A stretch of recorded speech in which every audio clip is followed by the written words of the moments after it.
যখন পাকিস্তানের স্বাধীনতার পাকিস্তানের শাসনাধীনে ছিলাম ভালো একটা কথা বলছে 12-36 লাখ মানুষ সবাই এটা জানি। বাংলাদেশে আমার প্রশ্ন, কে কে 12-36 লক্ষ মানুষ বাংলাদেশে চাকরি করে বলে সব প্লেয়ার ভারতে পাঠায় যায়। আর এই স্বাধীন বাংলাদেশে কতজন ভারতীয় এই দেশে চাকরি দেন?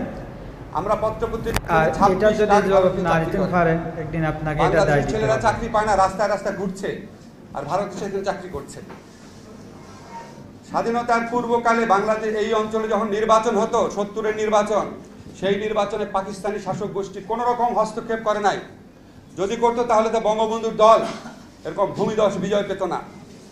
আর স্বাধীনতার পরে এই সরকারের আমলে অন্য দেশ থেকে আমাদের নির্বাচনে হস্তক্ষেপ করে বাংলাদেশের মানুষের ভোটাধিকার হরণ করা হয়।